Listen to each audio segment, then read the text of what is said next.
Well, that didn't hit the ground. well. Alright, so today we're going to be installing the fuel pressure regulator on his car. It's going to go with the full Fuelab kit, part number 51502-4, and he got it in the purple. So, kind of see here, I kind of already started putting everything together. We just have a couple more to go. Oh, that's it. Alright, and this line does come with the kit. If you get the full kit, that'll be there. These are -6. Pretty much you got your adjustment here, vacuum, your gauge will go up front. We're gonna be using, it'll be this side and the bottom side. So get those in there and tight, and then kind of go over it with the wrench a little bit. They don't have to be crazy tight. You can't have them loose either. Get those in here. Get away from the one scratches those goodies. That one. Right, there you have it. All right, so this would be going back to the tank. This would be coming from the fuel rail. So we should kind of just do a test run and see how it's gonna work out. So once you have all your fittings on, I'm thinking it's gonna go here. Maybe here. Maybe we can keep that bracket on there and just use, no. Okay, so it's gonna be right here, which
got our fuel pressure regulator mounted. Lines hooked up. This is what it ends up looking like.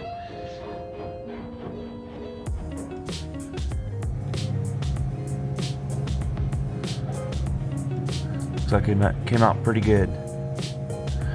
Alright, cool. So now that we got this done, we're going to go ahead and on the next video, we're going to see if we can work on either the intercooler piping or the fuel pump hanger. Parts should be coming in, so stay tuned for that.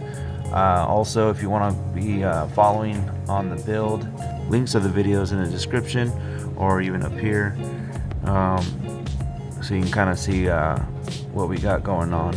Didn't get to get a lot of footage on this car because when I decided to go ahead and film, it was already halfway done. So a couple more things to do. So on this part here, we just got this all done and straightened out. So we'll be messing with one of the following. We either gotta go with the fuel pump hanger, the gauges to finish up wiring, it's all the intercooler piping. Hopefully we'll be getting this going pretty soon and go for that test drive. Until next time.